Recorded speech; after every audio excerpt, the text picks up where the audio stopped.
everyone, welcome to Kelly's Creative Dream Studios, and today is supposed to be my budgeting video, but I'm going to have to make this very short and sweet today.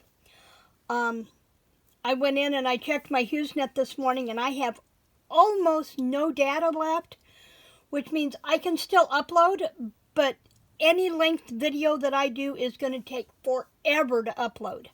So, what I think I'm going to do is I want to show you a book that I found, number one, and number two, I realized that this is the third Wednesday of the month, and actually I want to do my budgeting videos on the last weekend of the month, so hopefully it should come through next week, even if I have to go someplace else to upload, which I may try to do. The other thing is I can upload a video between 2 a.m. and 8 a.m. and not take as much of my data, but I still only have, I think, 35 gig of that one left. So my videos are still going to have to be short and sweet, and I'm really going to have to start paying attention to my data. Sadly, HughesNet is my only option out here, so that's where we're at. So I've got to go back through this. My last video was for closing out January, and so February, Bob was home. I just spent February just trying to catch up on stuff, and by the time Bob came home and then we were down with the flu the end of February, I hadn't gone into my budget planner at all, just paid my bills. I hadn't worried about cash stuffing envelopes, the savings envelopes, that kind of thing. And then the rib issue put me out of commission. Just getting the bills paid was energy enough for me. So my video the end of this month, which will be, I think, next Wednesday. Let me pull up my April calendar. Yeah, we are on the 20th. So next Wednesday should be my budgeting video. I will try to make it a short one so that I can get it uploaded without issues. Now, so that gives me time to go back and prepare for that. The other thing is, while I was at Five Below picking up one of those moon books for my friend the other day, I found this one. It's Money Hacks, 275 plus ways to decrease spending, increase savings, and make your money work for you. I will link it in the description down below. But they have what they call the grab an umbrella policy. File your tax returns as early as possible, which we normally do. Set up bank alerts. I don't like to do that because that's that much more information on my phone that I don't want on there. Shop clockwise at the grocery store, and I'm going to be looking into that one.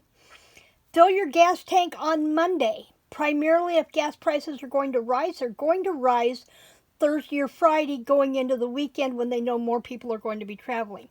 And at gas prices here, we're setting at $3.79 for 87, and we're setting it for around $4.05 for 89. So, however, Discover, if you have a Discover card and you have not signed up for the cashback, 5% cashback bonuses each quarter, for the month of April, May, and June, you get 5% back on your gas purchases.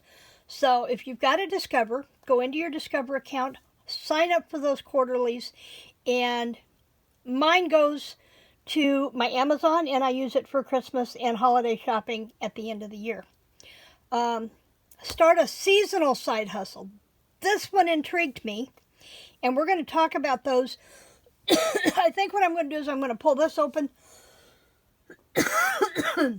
one Wednesday a month and then do the, and then do the budgeting thing on the last Wednesday of the month. But there's some interesting seasonal side hustles in here. Go on a money date. I want to look that one up. Pay taxes now to save later and save money on financial planning. And this is by Lisa Rowan. So I will link this in the description box down below. Both, like I said, I picked it up at Five Below, but I'm sure you can find it on Amazon. And that will take care of that. So I will try to be back here next Wednesday with the budgeting breakdown, getting caught up for February and March, and then April. So one thing I have noticed is in talking with some of his guy friends, Bob has decided we need as little of our money in the bank as possible. Also, one of the things we're doing is we're going to finish out this year pretty much using our finances the way I have been. But then beginning in January or February, we're going to start looking at living on what he will draw from Social Security. He's hoping to retire. He was hoping to retire this October, but after looking and crunching numbers, he's decided that's just not possible. So he's still pushing for October of 2023.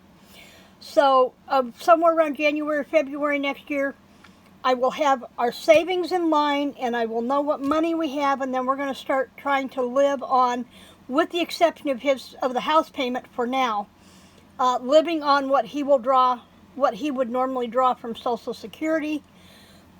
When he retires, we're going to use money from investments to pay off the house, so all we will have is our monthly bills. So, you know, the general expenses. I have a full stocked pantry, and I'm going to continue to do that. So there's not a lot that we're going to need, especially in that first year, that we can just buy, you know, intermittent replacements of. And that's going to be it. It's going to be a fun ride for the next 18 months, and I hope you'll come along with us. But there's something to think about.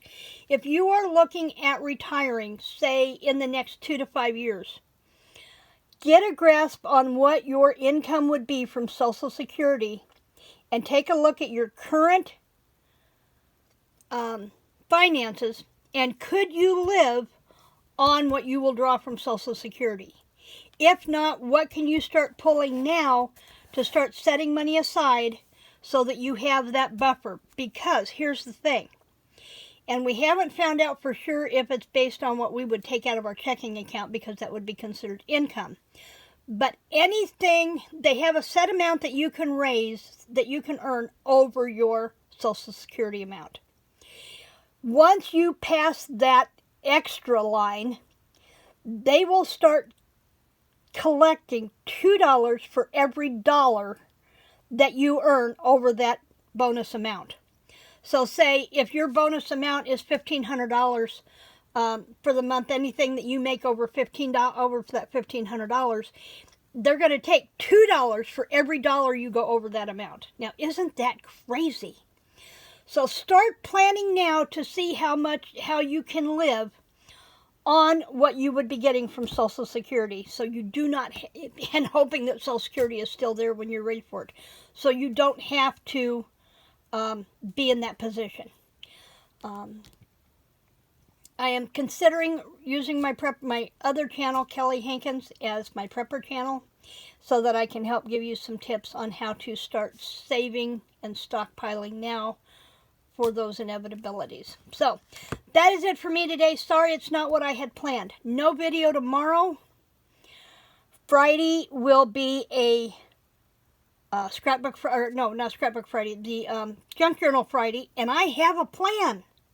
I have a plan, so come back for Friday's Junk Journal plan. We're going to be talking honeybees and junk journals and Julie's A to Z challenge. So I'll see you back here on Friday. In the meantime, remember to be prepared, be safe, be blessed. Like, share, subscribe, and creative blessings.